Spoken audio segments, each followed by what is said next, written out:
बिस्मिल्लाहिर्रहमानिर्रहीम। मैं हूँ मोहम्मद ज़ियाउल हक नक्शबंदी। प्रोग्राम दीन और दुनिया के साथ हाज़िर खिदमत हूँ। ख़वातीन हज़रात, आज हमने बात करनी है कि हमें इस्लाम ने इबादात के अंदर नज़्म व ज़ब्त के हवाले से क्या तलकीन की गई है।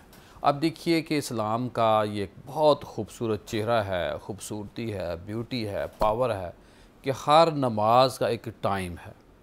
अज़ान होती है, सूरज का तुलू होना और सूरज का ग़ुरूब होना, चाँद का देखें। अब देखिए चाँद को देख लें तो कैसे माशाल्लाह तुलू होता है, आहिस्ता आहिस्ता बड़ा होता है और फिर 14वीं रात को पहुँचता है, पूरी चमक के साथ मौजूद होता है। और रात जब 2 बजते हैं, 12 बजते हैं तो बंदा दूर से भी नज़र आ जाता है और ये चाँद की बरकत है। ऐसे ही देखिए जो सूरज है वो आहिस्ता आहिस्ता निकलता है। अल्लाह का कितना प्यारा निज़ाम है कि जो हरारत है, जो तपश है, वो बड़े स्लो स्लो अंदाज में निकलती है। ऐसा कभी नहीं हुआ, माज़अल्लाह हो भी ना, अल्लाह माफ़ फरमाए, कि अचानक दोपहर वाली ताकत और पावर एनर्जी वाला सूरज तुलू हो जाए तो उससे नुकसान हो सकता है। तो ये बात मैं इसलिए कर रहा हूँ। अब दूसरा ये देखिए कि अल्लाह हमें ये कह सकता था कि 5 नमाज़ें फ़र्ज़ हैं, शरीयत हमें ये बात कह सकती थी, लेकिन क्या है, इस्लाम ने एक बरकत रखी है। टाइम है लेकिन अज़ान होती है, जैसे मस्जिद नबवी से अज़ान की आवाज़ करीम आका के दौर में आती थी। तो ये एक तसलसल है, एक ऐसी निस्बत है, एक ऐसी ज़ंजीर है जो हिल रही है। तो हमने आज बात करनी है कि इस्लाम की जो ब्यूटी है, जो इस्लाम ने हमें नज़्म व ज़ब्त दिया इबादात के अंदर। जब बंदा इबादात के अंदर एक ऐसा डिसिप्लिन ले आता है, जो SOP इस्लाम ने दी हैं उनको फॉलो कर लेता है, तो फिर बाकी जो रोज़मर्रा के इबादात से हटकर मामूलात हैं वो भी इबादत में आ जाते हैं कि हलाल हराम वक्त ज़ाया ना करने। ये सारी बातों पे आज हम बात करेंगे। हमारी आज बड़ी खुशबख्ती है कि हमारे बहुत ही सीनियर, मेहरबान और हमेशा प्यार देने वाले, इज़्ज़त देने वाले और छोटों से शफ़क़त का बर्ताव करने वाले हज़रत अल्लामा मोहम्मद कासिम अलवी साहब मौजूद हैं। माशाअल्लाह साल साल से मदीना शरीफ ज़्यादा आपका क़याम रहता है। पिछले दिनों इनका भाई का इंतकाल हुआ, उन दिनों में भी ये मदीना पाक हाज़िर थे। तो ये बड़ी निस्बत है, बड़ा करीम आका का इनके ऊपर, इनकी औलाद के ऊपर बड़ा फ़ज़ल और करम है। हम छोटे छोटे थे जब से हम इनको देख रहे हैं तो हमेशा दीन का काम करते हैं, दीन की बात करते हैं, जुर्रत से बात करते हैं, खैर की बात करते हैं। और इनके साथ मौजूद हैं मुफ्ती मुश्ताक अहमद नूरी साहब, बहुत ही नफीस व तबा आदमी हैं और बड़ी प्यारी जची तुली गुफ्तगू करते हैं। और मैं ब्रेक से पहले कह रहा था अलवी साहब से, क्योंकि अलवी साहब का इनका आपस में प्यार बहुत ज़्यादा है, तो मैं कह रहा था कि अलवी साहब ये तो पैदा ही मेरा ख्याल TV के लिए हुए हैं। तो बहुत ही मज़ा आता है इनकी बात सुन के। और मेरे जो तीसरे मेहमान हज़रत डॉक्टर पीरज़ादा तारक साहब मौजूद हैं और बहुत ही अच्छा काम है, सीरत पे दिन रात काम कर। अल्लाह मेरे तीनों मेहमानों को सलामत रखे, तीनों मेहमानों के दीन के लिए, इस्लाम के लिए खिदमात को कबूल करें। अलवी साहब, एक तो आपकी आमद का बहुत शुक्रिया, आपने शफ़क़त फरमाई। मौज़ू आज आपके सामने है जो इबादात के अंदर नज़्म व ज़ब्त है, इससे हमें क्या सीखने के लिए मिले। एक तो हमारा जो फ़राइज़ हैं वो अदा हो जाते हैं, जैसे जितनी भी इबादात हैं। साथ इसके ऊपर हमने बात ये करनी है कि दुनियावी एतबार से हमें क्या रहनुमाई मिलती है, क्या फ़ायदा होता है, दूसरों को हम क्या इससे सबक देने के लिए बता सकते हैं कि अगर हम फ़राइज़ अदा करते हैं तो इसकी अहमियत क्या है, इसका फ़ायदा क्या है, क्या फ़रमाएँगे? बिस्मिल्लाहिर्रहमानिर्रहीम। सबसे पहले मैं A1 न्यूज़ की टीम का और अपने मखदूम मोहतरम क़िबला पीर ज़ियाउल हक नक्शबंदी साहब का इस चैनल की वसातत से शुक्रिया अदा कर रहा हूँ कि जिन्होंने आज सबसे अहम मौजू पर गुफ्तगू का मौका दिया है। अल्लाह ताला ने मुस्तफ़ा करीम सल्लल्लाहु तआला वसल्लम की उम्मत को खैर उम्मत कहा है और ये इस उम्मत के लिए बहुत बड़ा एज़ाज़ है कि जिसका टाइम टेबल भी अल्लाह करीम ने ख़ुद नाज़िल फरमाया है। मोमिन के लिए इसके जागने का, इसके सोने का, इसके खाने पीने का, इसके इबादात का, इसके मामलात का, चूँकि इंसानियत का हुस्न ये है कि इबादात जो हुकूकुल्लाह हैं उनको भी आसान तरीके से अदा करे, और जो मामलात हैं हुकूकुल इबाद हैं उनको भी आसान तरीक़ा से अदा करे। मुमकिन नहीं हो सकता कि एक आदमी मुंह उठा के चले और उसका कोई शेड्यूल ना हो, कोई डिसिप्लिन ना हो, उसकी ज़िंदगी में कोई नज़्म व ज़ब्त ना हो, उसके सोने जागने का, काम करने का कोई टाइम टेबल ना हो। तो अल्लाह ताला ने बंदा मोमिन का टाइम टेबल सिर्फ़ फ़र्ज़ी तौर पर नहीं, अमलन मुस्तफ़ा करीम सल्लल्लाहु अलैहि वसल्लम की हयात तय्यबा से उसको सुन्नत की सूरत में ज़ाहिर कर दिया है। अब नमाज पंजगाना का शेड्यूल देखें तो नमाज पंजगाना में भी एक डिसिप्लिन है। ये नहीं हो सकता कि आप ज़ोहर के मामलात को फ़जर के वक्त निपटा लें, इशा के मामलात को जो है वो ज़ोहर के वक्त निपटा लें जी, बल्कि आपके सोने से लेकर रात तक के इबादात और मामलात की ऐसी तरतीब है, अगर आदमी 8 घंटे मुसलसल काम करे तो उसकी कुव्वत जो है वो जवाब दे जाती है। जी मुफ्ती साहब क्या फरमाएंगे आप? बिस्मिल्लाहिर्रहमानिर्रहीम। अवलन मैं इबला पीर साहब का अता दिल की गहराइयों से शुक्रिया अदा करता हूँ और न्यूज़ वन की तमाम टीम का भी शुक्रिया अदा करता हूँ। मौजूद जो है वो इबादत में नज़्म व ज़ब्त और खशियत, मेरे ख़्याल में ये मौजू है।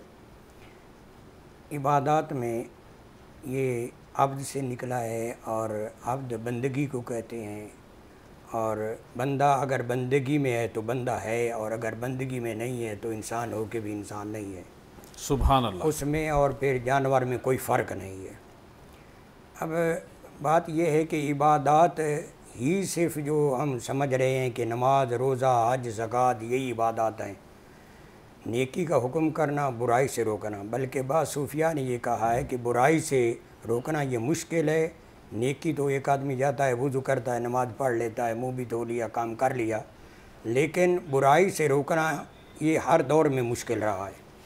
तो बुराई से रोकना भी नेकी है, किसी का भला करना भी नेकी है, किसी को दावत नेकी की तरफ देना, और छोटे काम से लेके बड़े काम तक अल्लाह तबारक व तआला के खौफ से काम करना, इसका नाम इबादत है।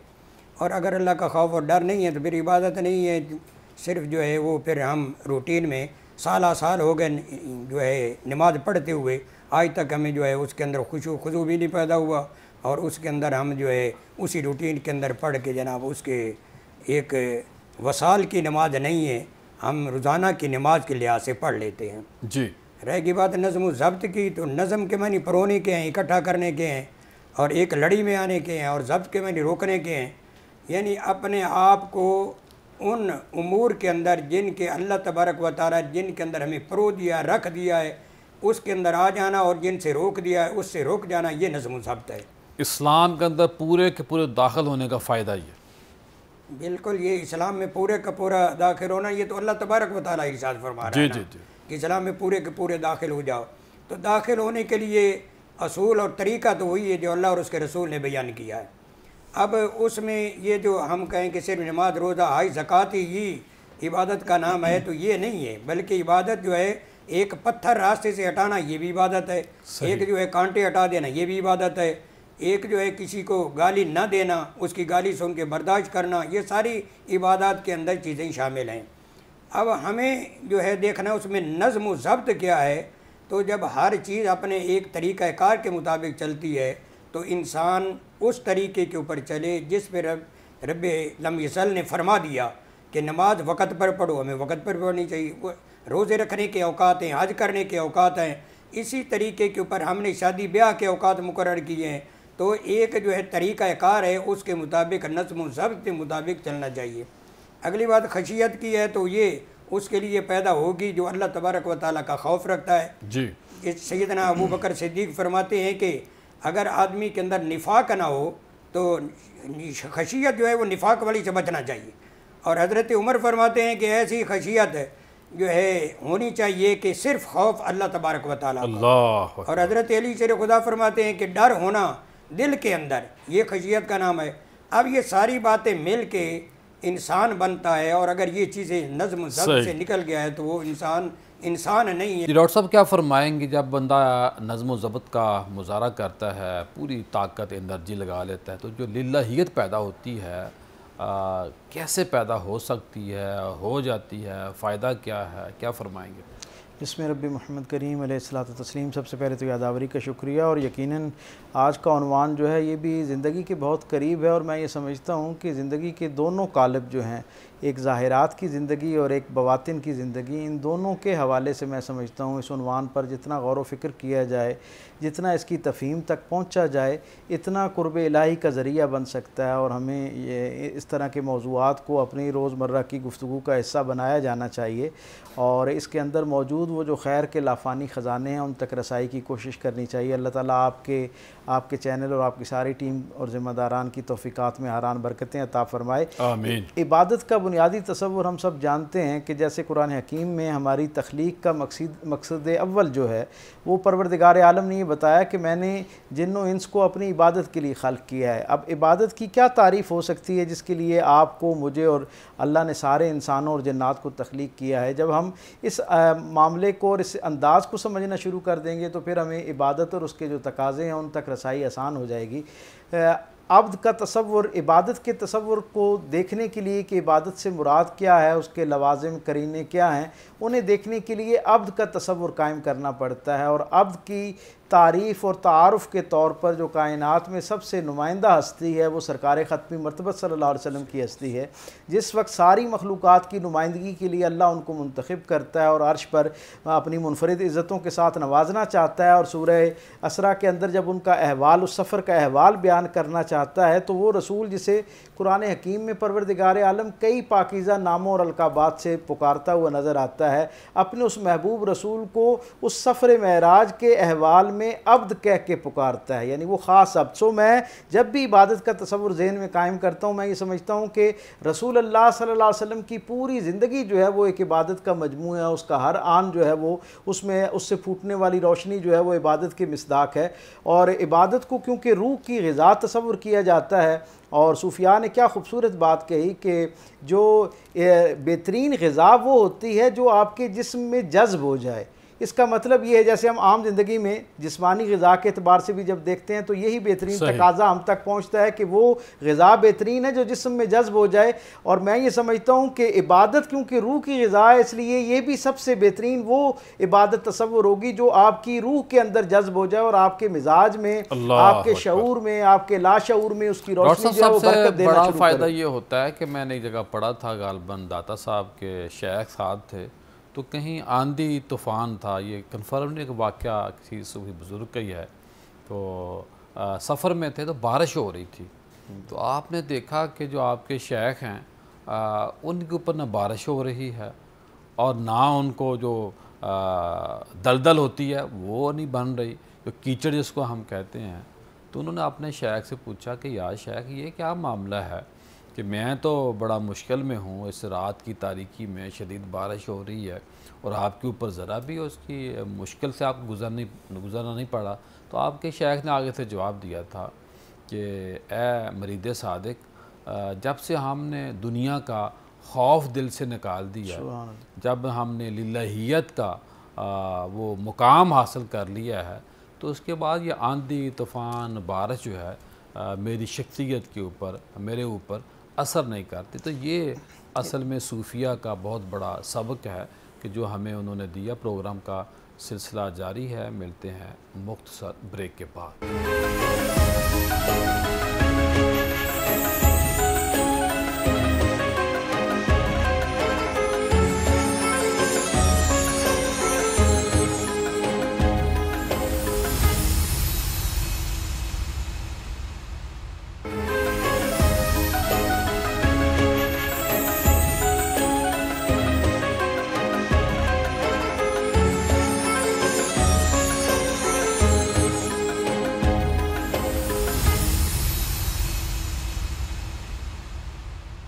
ब्रेक के बाद खुश आमदीद ख़वातीन हज़रात। आज हम बात कर रहे हैं कि हमारी जो इबादत हैं ये हमें ज़िंदगी गुजारने का सलीका तरीका क्या बताती है। और ये जो इबादत हैं कोई रस्म नहीं है, रिवाज नहीं है। अल्लाह के नबी सल्लल्लाहु अलैहि वसल्लम का जो सबसे बड़ा कारनामा है, मैं समझता हूँ अफराद साजी है कि कोई कहीं से था, कोई कहीं से था, उनको एक सफ़ में जोड़ दिया और ये भी कहा कि भाई साफ़ सीधी रखनी है। साफ़ सीधी रहेगी तो अल्लाह आप लोगों के दिल सीधे रखेगा।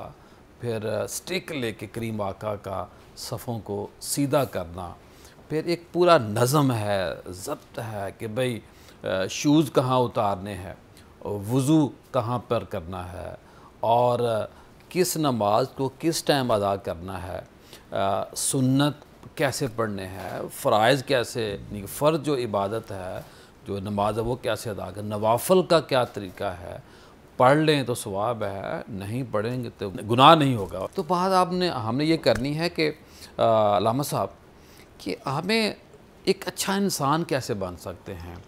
प्रोग्राम का मकसद ये है कि लोग हमसे सीखें। लोगों से मुराद है गैर मुस्लिम लोग। मुसलमान तो सिखाने वाले थे, मुसलमानों से लोग सबक सीखते थे कि ये किस नबी के उम्मती हैं, इनको अंदर क्या इनके नबी ने क्या मकनातीसी निज़ाम बना दिया है। वो जो वाक़या है कि जब देखने वालों ने देखा और जाके कहा कि भाई आप उनका मुकाबला नहीं कर सकते, उनके सामने तो कोई ऊंचा बोलता नहीं है, उनका तो जो वज़ू का पानी है वो नीचे नहीं गिरता।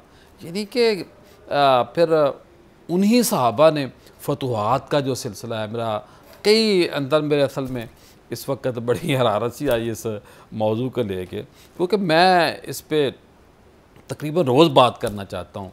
कई बातें होगी, सवालात ही बरमार हो सकती है, तो आप मेरी बात को जहन को भी बल्कि आप समझेंगे। बिस्मिल्लाहिर्रहमानिर्रहीम। कुरान करीम जो है वो रुश्द व हिदायत का मंबा है, और अगर इसे सादा लफ्ज़ों में कहा जाए तो अल्लाह ताला ने ये थ्योरी है, कुरान पाक थ्योरी की सूरत में जो है वो उम्मत को दी है और कहा हुदल लिन्नास, सारी इंसानियत के लिए जो है ये हिदायत है।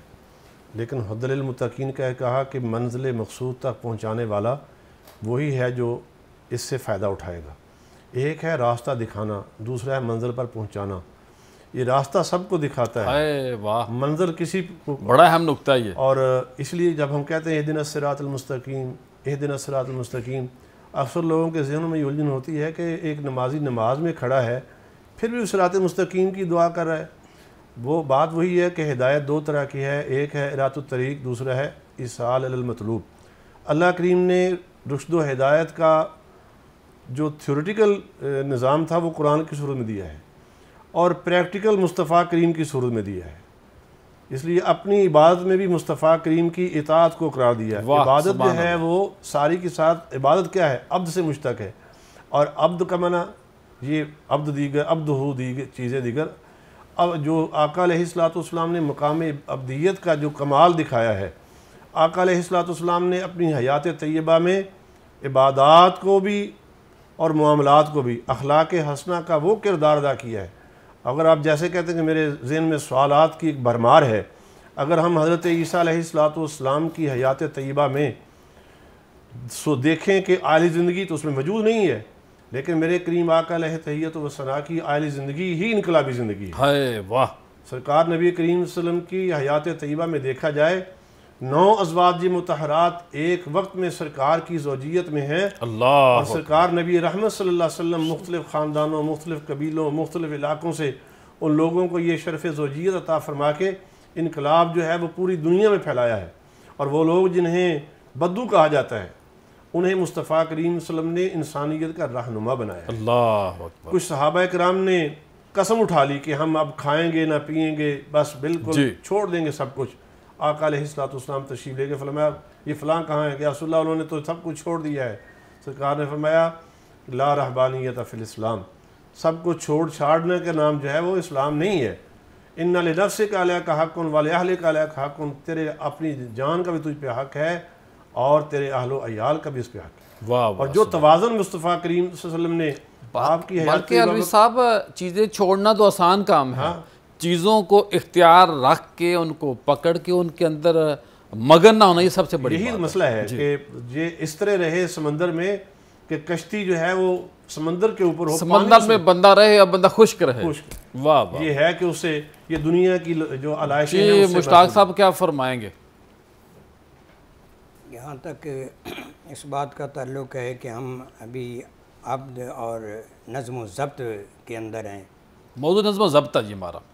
नज़्म ज़ब्त में आप देखें कि मसलन ये है कि नमाज है, उसमें पहले पूरा निज़ाम तहारत आ जाता है जी, फिर निज़ामुल औक़ात है, फिर उसके बाद एक हज़रत साहब ने ये कहा था कि नमाज फ़ौजी जो परेड है, यानी खड़े कैसे होना है, आपने सीधे कैसे होना है, डिसिप्लिन जो है, और ज़ब्त के साथ जो है कलाम नहीं करना है, इधर उधर नहीं देखना है, फिर हाथ कहाँ बांधने हैं।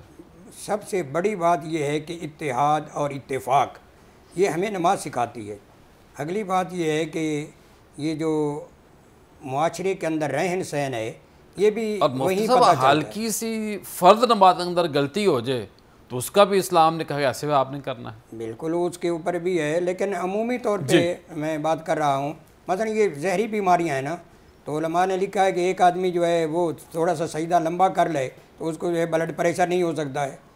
इसी तरीके के ऊपर ये पूरे हर जुज़्व की पूरी कौम में सजदे लंबे करने चाहिए, पूरे जो है जिस्म की जो है वर्जिश है, हर उज़्व की वर्जिश है, लेकिन हम समझ नहीं ना पा रहे कि ये किस तरीके के ऊपर है और अल्लाह तबारक व तआला ने इंसान की फितरत के मुताबिक बनाई है।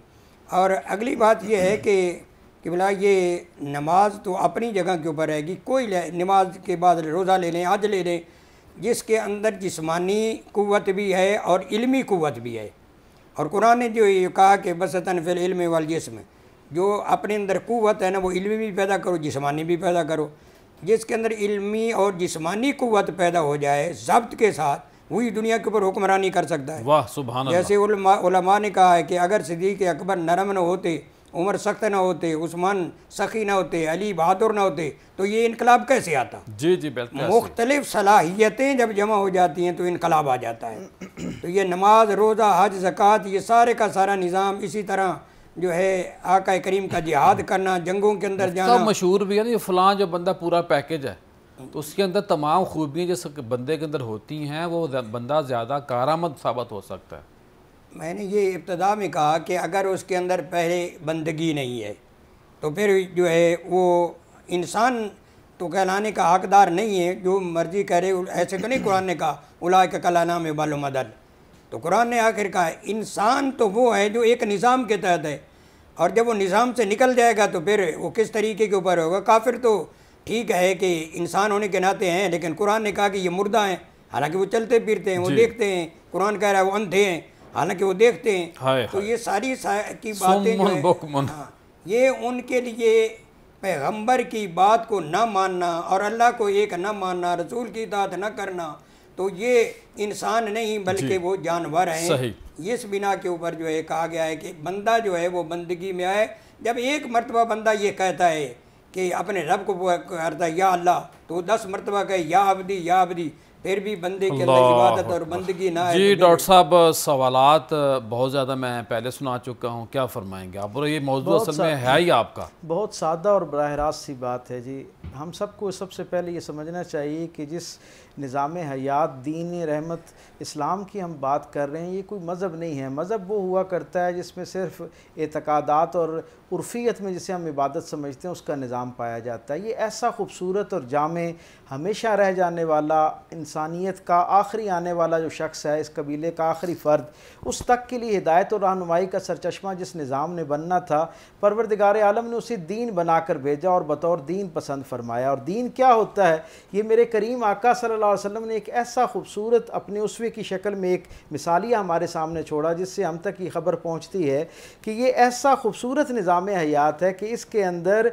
दीन और दुनिया की तखसीस ख़त्म हो चुकी है। यानी क्या मतलब, अगर कोई शख्स दीन का कोई अमल जो है वो खालिसतन दुनिया की नीयत और गर्ज के साथ करता है तो वो दुनिया बन जाती है, और अगर दीन का कोई अमल जो है उसे दीन के जो तकाज़े हैं और उसके पीछे जो उसकी खूबसूरती पाई जाती है, जो खैरखाई पाई जाती है, उसके साथ करता है तो खालिसतन दुनिया का किया हुआ काम भी अल्लाह की निगाह में दीन बन जाया करता है। अब दीन से मुराद क्या है, जैसे पहले मैंने अपनी इब्तदाई गुफ्तगू में ये गुजारिश की, बंदा रोजी कमा रहा है और अगर मेहनत कर रहा है हलाल कमा रहा है वो इबादत बन गई। मैं सिर्फ यही अर्ज करना चाहूँगा कि हमें ये समझना है कि ज़ाहिरी इबादत जो हैं ये भी यकीनन परवरदिगार आलम के साथ कुर्ब का ज़रिया बनती हैं, और इनका हासिल और असल जो मकसूद है वो ये है कि बंदा हर वक्त दुनिया से मुनक़ता होकर परवरदिगार आलम के साथ कुल वक्ती तौर पर उसके एहसास के साथ ज़िंदगी बसर कर रहा हो कि मैं अपने आप को अपनी फ्री विल के साथ किसी कायनात के इकलौते खालिक मालिक और वारिस परवरदिगार के हवाले कर चुका हूँ, उसके सुपुर्द कर चुका हूँ। अब मेरी इस ज़िंदगी का ज़ाहिर और बातिन दोनों उसके तकाज़ों के मुताबिक बसर होना है। और मैंने जैसे पहले अर्ज़ किया कि इबादत अगर अब्द के साथ है तो फिर अब्द कामिल का तसव्वुर ज़हन में रखना बड़ा ज़रूरी है। रसूल रहमत सल्लल्लाहु अलैहि वसल्लम ने जिस अंदाज़ में ज़िंदगी गुजारी, परवरदिगार आलम ने उसको क्यों ये कहा कि ये उसवा कामिल है और मुकम्मल अल्लाह की हिदायत याफ्ता भी है और हिमायत याफ्ता भी है। उसका सबब ये है कि वो ज़िंदगी अल्लाह की खालिस अतात में भी है और कुल वक्ती अल्लाह के ध्यान में भी है। मैं ये समझता हूँ इबादत का ये जो उर्फियत में निज़ाम नमाज रोज़ा हज ज़कात है, ये भी हकीकी मानों में बातनी तौर पर इंसान को अल्लाह रब्बुल इज़्ज़त के साथ जो उसका एक कुल वक्ती ताल्लुक़ होना चाहिए, जिस दर्जे का ताल्लुक़ होना चाहिए, उस दर्जे की मश्क का एक हिस्सा है। और हकीकी मानों में इसका अगला दर्जा ये है कि फिर इस ज़ाहिरी इबादत के निज़ाम की बरकत आपकी जो दुनिया है उसके अंदर भी ज़ाहिर होना शुरू हो। जैसे हज़रत इमाम अबू हनीफ़ा से किसी ने पूछा कि मैं रोज़ाना नमाज़ पढ़ता हूँ, दिन में 5 मरतबा नमाज़ पढ़ता हूँ, ज़ाहिर है मुझे अपनी ज़िंदगी में से ख़ास वक्त निकाल के कुछ तकाज़े तर्क करके इसे इख्तियार करना पड़ता है, मुझे कैसे इल्म हो कि मेरी नमाज जो है वो अल्लाह के यहाँ बतौर इबादत कबूल हो रही है या नहीं हो रही है। तो आपने क्या फरमाया कि अल्लाह ने कुरान में कह रखा है कि ये बेहयाई और बुरी बातों से रोकती है। अगर नमाज के इख्तियार करने से तुम्हारी रूहानी तरक्की इस अंदाज में हो रही है कि तुम्हारा दिल नेकियों और खैर के करीब हो रहा है और बुराई और शर से तुम्हें जो है छुटकारा पाने में एक दर्जे में आसानी महसूस हो रही है, तो इसका मतलब क्या है, अगर तुम्हारे अंदर वो बुराइयों से जो अदम रगबती है उनसे दूर होने का जज्बा पहले की निस्बत बढ़ रहा है, तो इसका मतलब ये है कि तुम्हारी ये जो ज़ाहिरी इबादत है ये उस अंदाज में हो रही है जो अल्लाह के यहाँ मकबूल है और अल्लाह के यहाँ पसंदीदा है। क्योंकि हर इबादत का मकसूद कहीं ना कहीं किसी न किसी अंदाज में परवरदिगार आलम के साथ जुड़ना है। मैंने ब्रेक लेनी है, ख़वातीन हज़रात जाइएगा कहीं मत, मिलते हैं मुख्तसर ब्रेक के बाद।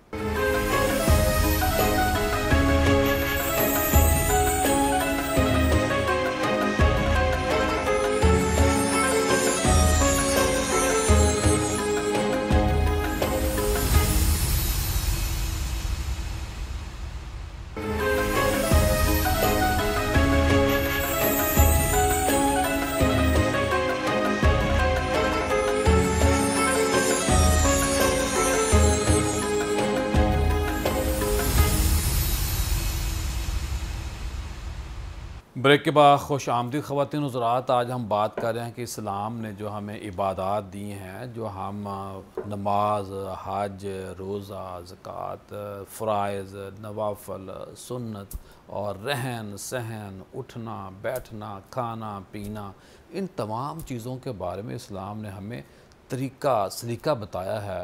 और मैंने अलवी साहब से ये पूछना है कि अलवी साहब ये बताइए कि मामला क्या है, गलती कहाँ पर है? हम वो ना इंसान बन रहे हैं, हमें शूज़ उतारने का तरीका नहीं आता, हमें माज़रत के साथ वॉशरूम जाने का तरीका नहीं आता, हमें सड़कों पर चलने का तरीका नहीं आता, हमें घर के सेहन को तो साफ़ करने का तरीका आता है, लेकिन घर के सामने जो चंद फुट का रोड है उसको साफ़ करने का तरीका नहीं आता। हमें इज़्ज़त लेने का तो तरीका आता है, इज़्ज़त देने का तरीका नहीं आता। मुझे अपनी औलाद तो प्यारी है, दूसरे के बच्चों को हम और तरह की निगाह से देखते हैं। अल्लाह के नबी ने तो ये फरमाया था कि मोमन वो है जिसके हाथ से ज़बान से दूसरे मोमन महफूज रहें। तो हम तो हर वक्त नुक्स निकालते हैं, खामियां कोताहियाँ देखते हैं, तो क्यों नहीं हम फ़र्ज से अफराद तो बन गए, लेकिन अफराज साजी कहाँ गई? बिस्मिल्लाहिर्रहमानिर्रहीम। बात हो रही थी डिसिप्लिन की, और दीन जो है अद्दीन अन-नसीहत कुल्लु, दीन सारे का सारा खैर खाई का नाम है, और दूसरे मानों में कि हम अब ख़ुद सुपुर्दगी का नाम दीन है। जब हम सबसे पहले नियत करते हैं अल्लाहुम्मा इन्नी वज्जहतु वजहल्लज़ी फ़तर अस्समावात, तो ये ख़ुद सुपुर्दगी है। अब आप देखें कि एक डिसिप्लिन का कितना खूबसूरत मंज़र है कि लाखों की तादाद में लोग जो है वो सिर्फ़ अल्लाह अकबर कह के जो है वो क़याम में होते हैं, फिर अल्लाह अकबर कहते हैं तो लाखों की तादाद में जो है वो रुकू में चले जाते हैं। अब अगला काशन बदल गया है, अब काशन बदला है, अब आप रुकू से सही फिर क़याम में आ रहे हैं, तो फिर समी अल्लाहु लिमन हमिदा कह दिया है, और समी अल्लाहु लिमन हमिदा के बाद आप फिर वही अल्लाह अकबर कह के सजदे में जा रहे हैं जी। ये सारा अब देखें ना, तहवील किबला का जो है ना, ये बहुत बड़ा डिसिप्लिन का बहुत बड़ा एक्शन था। आका अलैहिस्सलाम जहाँ मस्जिद किबला तैन है, मैंने अल्हम्दुलिल्लाह वो दोनों किबलों वाली वो सूरत हाल को असल हालत में देखा है। अब तो वो नहीं मिलती ना। आका अलैहिस्सलाम बनी अस्लम कबीला में वो सुलह के लिए दो खानदानों में तशरीफ़ ले गए, ये सुलह के लिए, ये देखें नमाज का वक्त है लेकिन गए थे वहाँ दो कबीलों में सुलह करवाने के लिए। तो आका अलैहिस्सलाम 2 रकत अदा कर चुके थे और 2 बाकी थी।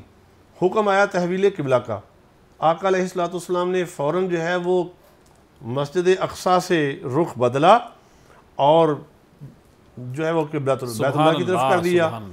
तो फिर साथ ही कह दिया सयक़ूलु सुफ़हाअ मिन नास मा वल्लाहुम अन क़िबलतिहिम अल्लती क़ालू, फरमाया कि अनकरीब बेवकूफ़ कहेंगे कि किस ने रोका है। कहा फ़अैनमा तुवल्लू फ़सम्मा वजहुल्लाह, तुम्हें इस चीज़ से क्या गरज है, जहाँ मेरे मुस्तफ़ा करीम का चेहरा होगा। डिसिप्लिन यही है कि तुम उधर चेहरा कर दो। सुभान। अब ऐन नमाज की हालत में जो करीम आका देते हैं ले लो, जिनसे रोके जिससे बाज आ जाओ। अब देखिए इससे नमाज ऐन इबादत अल्लाह ताला की है, गौर की बात है।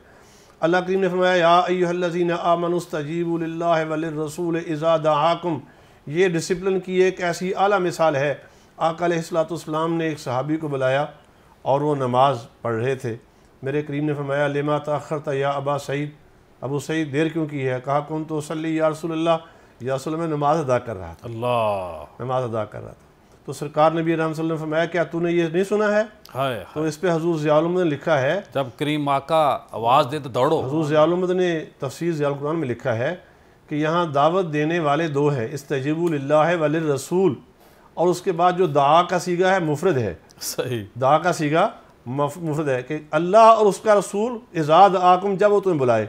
तो माना ये है कि दावत रसूल वो दावतुल्लाह है, रसूल का बुलाना ही अल्लाह का बुलाना है।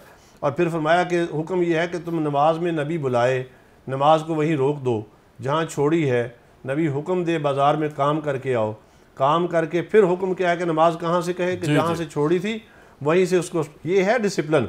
और फिर ये है कि ऐन नमाज की हालत में अगर आपको कोई मदद के लिए पुकार रहा है, एक आदमी कुएं में गिर रहा है, आप अपनी नमाज को छोड़ो, पहले उसको निकालो। अद्दीन व नसीहा, तेरी नमाज का क्या फ़ायदा है अगर भूखा मर रहा है, तेरी नमाज का क्या फ़ायदा है। रोज़ा की तरबियत। मुफ्ती साहब क्या फरमाएंगे आप? देखिए कि जो मेरा सवाल था उसकी बेस तो जवाबन बना दिया अलवी साहब, लेकिन जो मेरा दुख है, दर्द है, उसके ऊपर आप जवाब दें। जो आपने इरशाद फरमाया उसका ताल्लुक ज़ब्त से है। खैरुन्नास मैं यनफ़उन्नास, बेहतरीन शख्स वो है जो लोगों के लिए फ़ायदेमंद है। जैसे हम बच्चों को बढ़ाते रहे अबू बिन आदम का कि वो जो लाइट आ रही थी तो किन के नाम लिखे हुए हैं, कहा कि उन लोगों के नाम है जो अल्लाह से मोहब्बत करता है, तो कहा मेरा नाम है, उन्होंने कहा नहीं है जी। दूसरे दिन किन लोगों के नाम है, उन लोगों के नाम हैं जो अल्लाह के बंदों से प्यार करते हैं, तो कहा कि मेरा नाम, तो उन्होंने कहा कि टॉप ऑफ द लिस्ट तुम्हारा नाम है। तो लोगों के लिए अगर बेहतर है तो वो जो है अल्लाह के यहाँ बेहतर है, अगर जो लोगों के लिए बेहतर नहीं। देखो आका करीम ने फरमाया जब कूड़ा लोग फेंक जाते तो आका ने फरमाया क्या यही हक़ हमसायगी है जो तुम अदा करते हो कि कांटे भी बिछाओ, कूड़ा भी जो है इधर रख के चले जाओ। तो मेरे मुस्तफ़ा करीम अलैहिस्सलातु तस्लीम ने यहाँ ज़ब्त सिखाया है, और ज़ब्त का ताल्लुक़ कैसे है? कुर्ब इलाही से है। और वो कैसे मिलता है? वो मिलता है रूहानियत से। और रूहानियत कैसे मिलती है? वो मिलती है जब इंसान देखे कि रूह की भी कई किस्में हैं और दिल की भी कई किस्में हैं। दिल भी जो है उठता है, बैठता है, कहीं जो है बदलता है, अल्लाह के हाथ के अंदर जो हुआ, और उसके अंदर भी बहुत सारी तब्दीलियाँ पैदा हो जाती हैं। कभी आदमी नेकी करने लग जाता है, कभी बुराई करने लग जाता है। और उसके लिए भी उलमा ने लिखा है। हम बचपन में भी जो है सुनते थे, वो 2 किताबें पढ़ाई जाती थी। पीर साहब, मैं अगर मौजू से हटना चाहूँ जी फरमाइए। वो पक्की रोटी और कच्ची रोटी पढ़ाई जाती थी। जी। उसकी इब्तदा में सवालन और जवाबन पढ़ाया जाता था।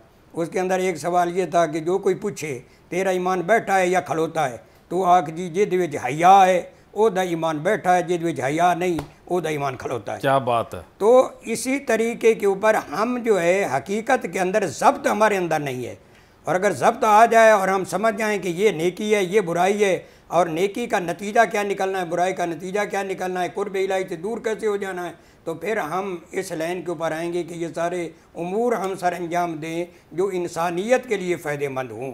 और जहाँ तक इस बात का तल्लुक़ है कि ज़ब्त के लिए हम अगर जो है ख़ुद आगे नहीं निकलेंगे, हम कहते तो हैं लेकिन ख़ुद अमल नहीं करते।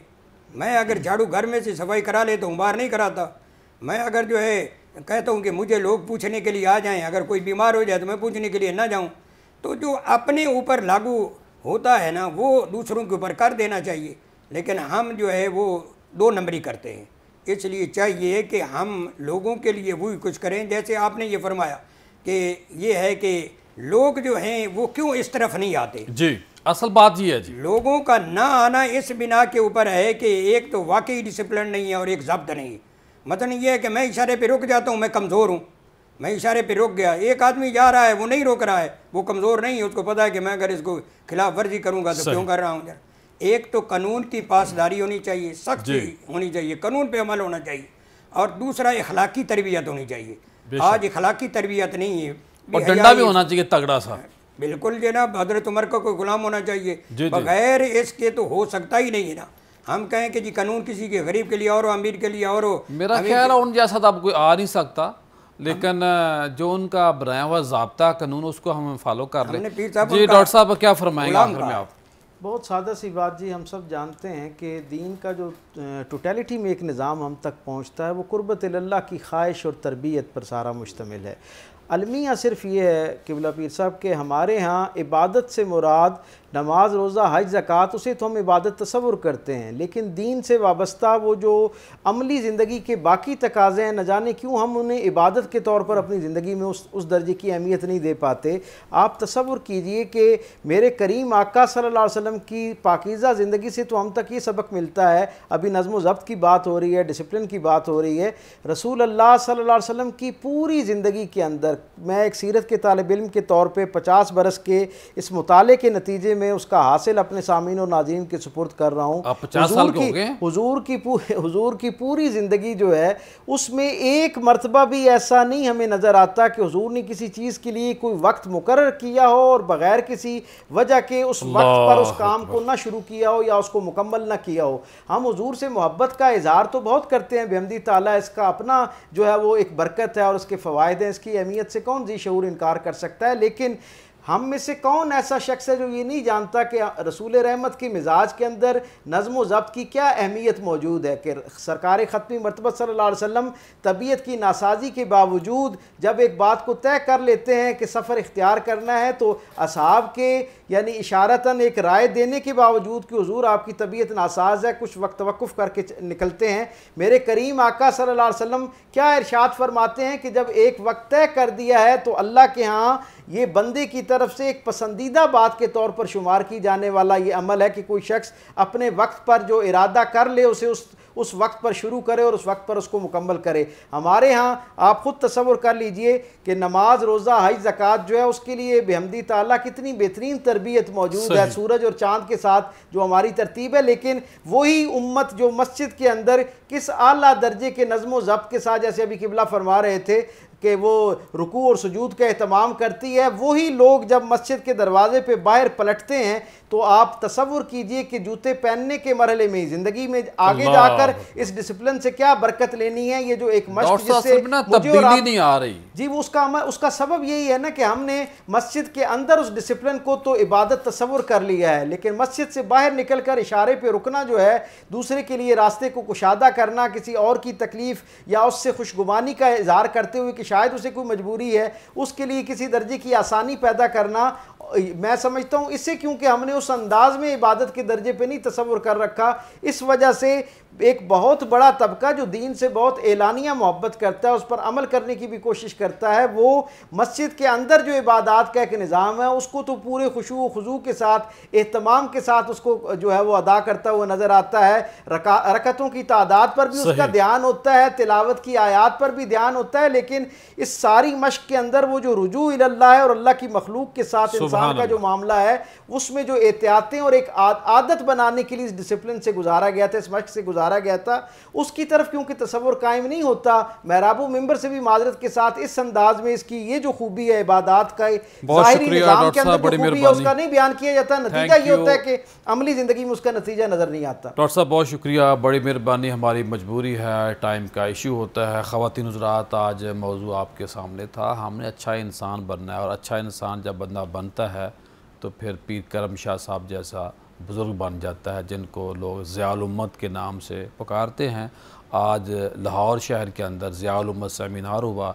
इस सेमिनार के जो कराने वाले हैं, जो मिन जानिब हम लिखते हैं, बोलते हैं, चश्मे बरा जो थे, हज़रत मौलाना इहसानुल हक सदीकी साहब थे, मुफ्ती इमरान अनवर निज़ामी साहब थे, जो जामिया मस्जिद पाक पतन शरीफ दरबार शरीफ मस्जिद उसके ख़तीब हैं। और माशाल्लाह इस प्रोग्राम की जो सदारत है हज़रत पीरज़ादा मेजर मोहम्मद इब्राहिम शाह साहब ने की है, और ख़ुसूसी तौर पर जो शिरकत है डॉक्टर पीर सैयद हबीब इरफानी साहब मौजूद थे। माशाल्लाह हज़रत दीवान अहमद मसूद साहब पाक पतन के जो वली अहद हैं वो वहाँ मौजूद थे। माशाल्लाह डॉक्टर कामरान खिज़र नुशाही साहब, डॉक्टर खिज़र नुशाही साहब के साहबजादे मौजूद थे, और माशाल्लाह इसके अलावा मुफ्ती इंतखाब साहब मौजूद थे, हसीब कादरी साहब मौजूद थे, मुफ्ती इमरान साहब हनफी साहब मौजूद थे, और हमारे जो मेहरबान हज़रत कासम अलवी साहब वो भी माशाल्लाह मौजूद थे। तो पीर करम शाह साहब का बहुत बड़ा काम है, ज़ियाउल कुरान को देख लें, ज़ियाउल नबी को देख लें, दो काम ये बहुत बड़े हैं। लेकिन इसके अलावा जो बेरा शरीफ की ब्रांचेज़ हैं, जो मदारस हैं, वो बहुत बड़ा काम है। अब ज़ियाउल उम्मत जो फाउंडेशन बनी है वो अलग से माशाल्लाह काम कर रही है। तो ये सारा खैर का काम है। इंशाअल्लाह कल दोबारा मुलाकात होगी। अस्सलामु अलैकुम।